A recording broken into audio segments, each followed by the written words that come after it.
నమస్తే. ఉదయం యోగాకి స్వాగతం. మనం ఈరోజు ఇంకొక ఐ ఎక్సర్సైజ్ నేర్చుకుందాం.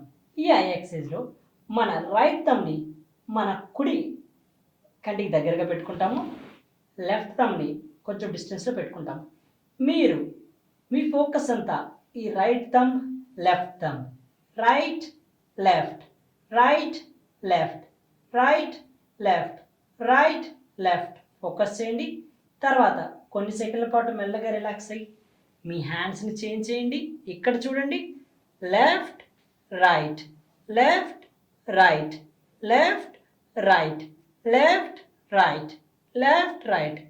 కొన్ని సెకండ్ల పాటు రిలాక్స్ అయిన తర్వాత ఆల్టర్నేటివ్గా మీ హ్యాండ్స్ని చేంజ్ చేస్తూ మీ ఐ మూమెంట్ని ఈ బోత్ థమ్స్ వైపు ఉండేలా చూసుకోండి.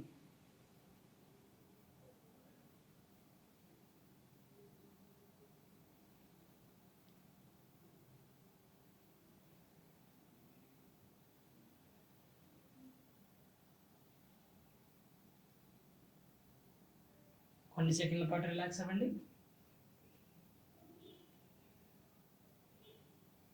దీన్ని 3 నుంచి 5 రౌండ్ల పాటు 3 సెట్లు ప్రాక్టీస్ చేయండి.